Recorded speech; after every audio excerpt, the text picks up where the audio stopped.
Hi guys, this is JCooperTravels, Jacqui Cooper again, and today this is part 2 of my podcast with Eliecia.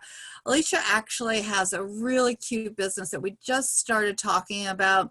Eliecia, why don't you reintroduce, in case someone hasn't seen the first part of our podcast, do you want to just reintroduce what you do, and that way people will have an idea as to why we're together today. Great, thank you. My name is Eliecia Hale, and I have Barnyard Bags. We take livestock bags, such as chicken feed, and we turn them into recyclable, upcycled, designer shopping bags. You can take them for shopping. And they're really super cute. So definitely watch the YouTube channel, go and listen to the podcast or YouTube that we did before. Today's episode is all about the travel side.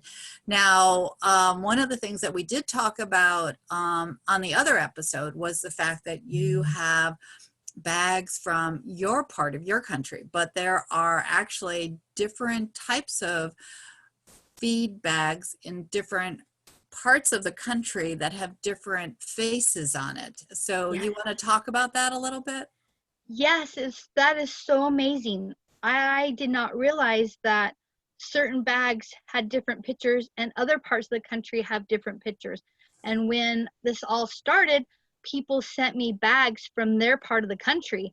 And one Purina bag would be like this, and then the other Purina bag, same food, but a different picture. And it was so exciting because I could get this nice little rooster from the western part of the country, and someone else had the same kind of food, but it had something else on it. So it was awesome. So I know that as I travel, sometimes it's, you pick up different things in different parts of the world or the country. So, whether it's currency or whether it's, something that is just native to that area. So that is actually something I never even knew about until I talked with you. So that was kind of cool. Now, you had mentioned that you have traveled around the United States, but you did it in a way which is different than most people. You want to explain a little bit about that? Yes, I would love to. My husband was a driller for a mining company, and so we traveled the country. He would drive the drill and the support truck, and I would pull our 40-foot fifth wheel, and we would travel all over the country, going to small little towns or large towns, and he would work, and we would travel and got paid to go see Mount Rushmore. We got to go see the Grand Canyon. We got to go see I don't know, Butte, Montana in the middle of winter. So, I mean, we had to go where the work was, but it was amazing because we traveled the country. We went to Missouri. We went all over Wyoming in the middle of winter. So it was fun. Is there any place that you've seen that you would like to go back, or a place that maybe people just wouldn't have found except for your, kind of stumbling on it? Well, there was a couple places in Idaho that was really fun and exciting. There was one place that basically there was one road in and one road out, and if it was blocked by a tree, you weren't going anywhere. Missouri was fun. I would love to go more on the East Coast, but we haven't got to hit that area yet. Really like to. Now, you also mentioned that you've gone to Mexico and Canada. Tell me where you've gone.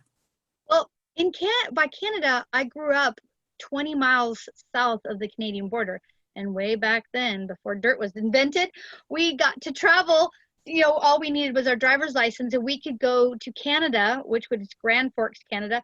And that's where all of us kids would go to the movie theater or have borscht or Chinese food, because that was the big city for us. We had to drive 3 hours to get to, an American side city. So that was fun. We would travel all over in that area of Canada.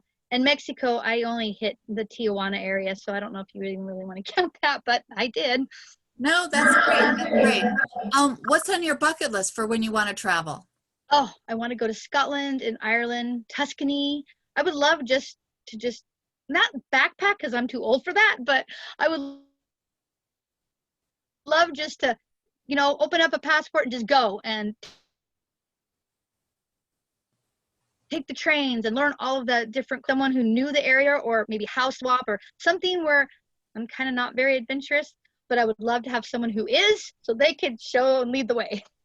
So I want, for those that are listening, you've actually touched on a lot of things that I've been able to do and I've been blessed to be able to do. I have, with my daughter, traveled on the train, and we have not officially backpacked, but what we did is we had a small backpack and a rollaway.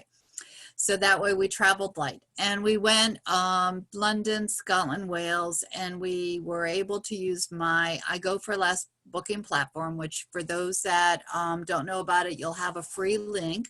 You can save up to 35% when you book on there. And we were able to, I booked the hotel when we flew in and the hotel when we flew out, but everything else I booked as we went. So that way, if we decided to take, we had like this unlimited train pass that I was able to get, and I can help anyone to get that as well. But if we decided to go to Oxford and we wanted to stay in a hotel, we would look at where we went. Before we went there, we would book the hotel, and then we would travel on the train there and then stay for a few days and then decide our next location, look and see what was available, like when we went up to Sterling, and then book there. The place in Sterling that we stayed at actually was an old house that ended up having a lot of different history to it. I mean, the places that you can sometimes book might be traditional hotels as well as homes by owners. You talk about Scotland, and I know that there's a new Facebook group called Love Travel Scotland that I'll put the information there that has discounts of, and also information about where to go if you want to go on the Outlander tour or the Harry Potter tour or other places like that. And the woman who's in charge of that Facebook group actually is from Scotland, Aberdeenshire.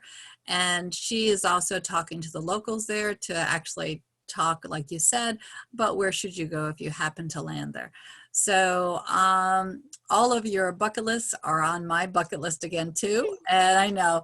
So thank you so much for sharing about your adventures.